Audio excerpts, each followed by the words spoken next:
Eu quero fazer com vocês agora alguns comentários sobre doenças, antes da gente continuar falando aqui sobre os oligoelementos, suas funções, tá bom? Tenta responder essas perguntas. Vamos fazer um exercício breve aqui, todos nós. Mas responda para você. O que é doença para você? O que é doença? O que é doença? O que é quando a pessoa fica doente? Outro. Já notou como a atitude das pessoas ante a vida é diferente? Uns andam cabisbaixos, outros andam animados. Esses cabisbaixos têm muitas coisas que milhões de pessoas gostariam de ter. E aquele que anda animado, às vezes, não tem o que milhões de pessoas gostariam de ter. A nível pessoal, a nível material, a nível familiar, a nível social. Elas não têm. Mas tem uma atitude diferente, tem uma atitude positiva. Outro, uma coisa importantíssima. Quais os tipos de doenças existem? Em ciência, né? Isso é chamado de fisiopatologia. Como elas começam? De onde elas vêm? Para onde elas vão? Elas vêm de onde? Qual é o gatilho que dispara isso? E aonde ela se hospeda? Até onde ela chega? As doenças têm alguma utilidade? Olha, vou falar para vocês que muitas vezes sim. Quando você começa a sentir uma dorzinha aqui, uma dorzinha ali, isso é uma informação. Seu sistema nervoso, ele percebe as coisas muitas vezes através de sintomas, ok?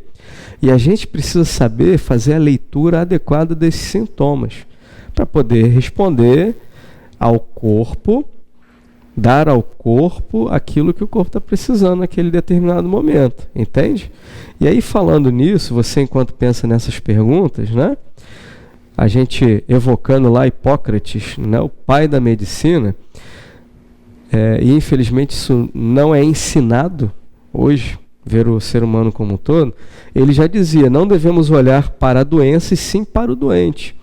A gente precisa de foco total no nosso paciente, a pessoa que adoeceu, e não na doença em si, porque ela pode ter origens diferentes. Essas pessoas têm históricos diferentes. A gente precisa estar atento às pessoas e não à doença, ok? Vou falar um pouquinho mais para vocês sobre isso, já. E ainda falando de Hipócrates, o que Hipócrates chama de princípio da alternância somática, olha que interessante. Se você tirar a doença de um indivíduo e ele precisar da doença, ele vai criar outra. É assim mesmo que funciona. É bem assim. Então a gente precisa estar antenado nesse cenário. Nas condições de vida, no cenário emocional que a pessoa, o seu paciente está inserido. Na ficha de anamnese tem algumas perguntas importantes que você tem que ter resposta para saber como que você vai atuar e trabalhar com o seu paciente. Às vezes, ele não tem um desequilíbrio no terreno biológico dele. Às vezes, ele não está saindo de uma diátese saudável, por assim dizer, para uma de instabilidades funcionais ou de doença. Às vezes, ele está desregulado a nível nervoso. Você pode trabalhar com policatalisadores, como o cobre, ouro e prata, que é muito bom você trabalhar em quadros assim. Então você está olhando pro doente. E muitas vezes, por conta de ganhos secundários, isso é algo que é importante vocês estudarem e evoluírem nisso, a pessoa ela depende daquele estado de doença para conseguir alguma coisa que ela quer. Dá um exemplo, né? Aquele vozinho, aquela vozinha que não sabe chegar para o filho ou para a filha e pedir assim, poxa filho, filha, eu tô com saudade de vocês, fica aqui um pouquinho com o pai, com a mãe. Eles não sabem pedir. Então o que eles fazem?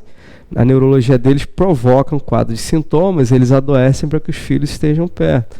Então como que você vai trabalhar num cenário como esse? Como que você vai atuar? Como que você vai progredir? E ao mesmo tempo, se você falar isso para o seu paciente, você vai se tornar inimigo dele. Né? Como que você vai trabalhar isso? Então é importante a gente começar a abrir a mente agora para perceber que o indivíduo, ele também não é só aquela pessoa que está ali na tua frente. Ela tem uma história está conectada a ela, uma história pregressa, ela também tem uma história presente, ela tem situações presentes. E quando a gente fala de história dessa pessoa, a gente está falando de todo o quadro. Será que ela se nutria bem, não se nutria, ela se alimentava direito, se hidratava bem? Tudo isso a gente precisa saber sobre o nosso paciente para que a gente possa ter uma abordagem que seja funcional, produza os resultados que você deseja e que o seu paciente deseja também. Ok? Então essas perguntas vão ficar para vocês responderem depois. A gente vai abrir uma discussão também sobre esse assunto lá na nossa aula em tempo real, na aula ao vivo com vocês, tá? O calendário dessa aula vai ser entregue para vocês também, ok? Vamos para frente? Ok. E aqui, como diz, não há força maior, lembra disso? Química, energética, seja lá o que for, do que a que o cérebro gera. Então isso é muito importante. E dentro da oligoterapia, a gente consegue ajudar as funções neurológicas através das administrações corretas, adequadas à pessoa, se você conhecer bem aquilo que você está fazendo.